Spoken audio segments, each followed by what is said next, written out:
दोस्तों तारक मेहता के उल्टा चश्मा शो में आप लोग देख सकते हैं कि जो बूढ़ी गोकुल धाम सोसाइटी के अंदर यहाँ पर करंट फैल चुका था। तो दोस्तों यहाँ पर अब चाबी लेने जाने वाले हैं मेन स्विच के यहाँ पर ताले की, तो पता चलता है कि वो ये वाली चाबी यहाँ पर भेड़े लेकर गया हुआ है। अब दोस्तों यहाँ पर बहुत ही बड़ी मुसीबत आ चुकी है।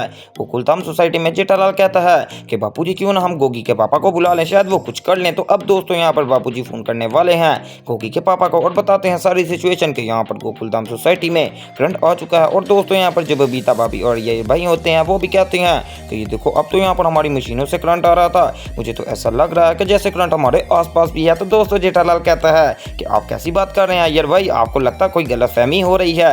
मैं अभी बुला रहा हूँ ना यहाँ पर गोली के पापा को, तो अगर वो आ जाएंगे तो हम यहाँ पर देख लेंगे कि क्या हिसाब किताब है। अब दोस्तों गोगी के पापा आने वाले हैं गोकुल धाम सोसाइटी के अंदर। जैसे ही वो यहाँ पर आ जाते हैं तो वो जल्दी से भागे भागे जेठालाल के पास आते हैं और कहते हैं कि क्या हुआ, इतने लाइन में क्यों खड़े हुए। तो दोस्तों जेठालाल बताता है कि दरअसल वो ये बात हुई है कि हमारे यहाँ पर करंट आ गया है। तो दोस्तों यहाँ पर जो अब गोगी के पापा हैं वो यहाँ पर आकर जेठालाल को छूते हैं और कहते हैं कि तुम फिक्र ना करो जेठालाल, मैं सब कुछ ठीक कर देता हूँ। लेकिन दोस्तों जैसे ही वो जेठालाल को अभी हाथ लगाते ही हैं साथ ही इनको जोरदार करंट लग जाता है, जो कि देखकर काफी ज्यादा शॉक्ड हो जाता है जेठालाल और कहता है कि ये क्या हो गया, आपने मुझे टच किया, मुझे यहाँ पर जोरदार करंट लगा है। तो दोस्तों अब बापूजी कहते हैं कि ऐसा कैसे हो सकता है, इसका मतलब यहाँ पर हमारे आपस के एक दूसरे के अंदर करंट आ गया, सब एक दूसरे से दूर दूर खड़े हो जाओ। जैसे ही दोस्तों बापूजी आवाज लगाने वाले हैं तो हर बंदा एक दूसरे से काफी ज्यादा दूर दूर हो जाता है। अब यहाँ पर जो बापूजी हैं दोस्तों वो अपना दिमाग चलाने वाले हैं और सोचते हैं और यहाँ पर ऊंची आवाज से कहते हैं मुझे तो ऐसा लग रहा है कि यहाँ पर तारों वगैरह में करंट नहीं आया बल्कि पूरी गोकुल धाम सोसाइटी की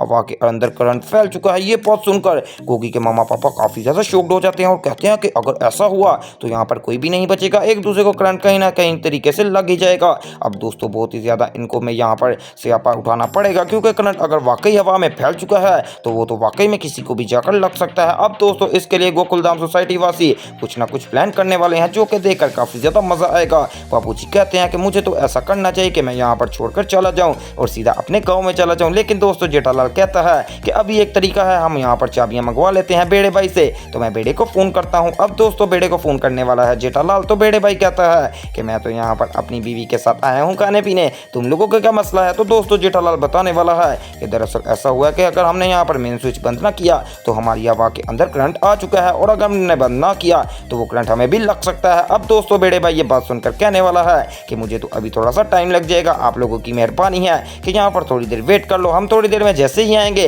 तो आकर सीधा यहाँ पर दरवाजा खोल देंगे और आप मेन स्विच को ऑफ कर देना। अब दोस्तों ये कहकर यहाँ पर बेड़े फोन काट देने वाला है। तो बाबूजी काफी ज्यादा गुस्सा होते हैं और कहते हैं कि ये कैसा बंदा है, यहाँ पर हमारी जिंदगियों की बाजी लगी हुई है और उसको अपनी बीवी के साथ खाना खाने की पड़ी है। अब दोस्तों आने वाला एपिसोड और भी ज्यादा इंटरेस्टिंग और धमाकेदार होने वाला है, तो वो सब देखने के लिए मेरे चैनल स्पाइसी एंटरटेनमेंट को सब्सक्राइब करें।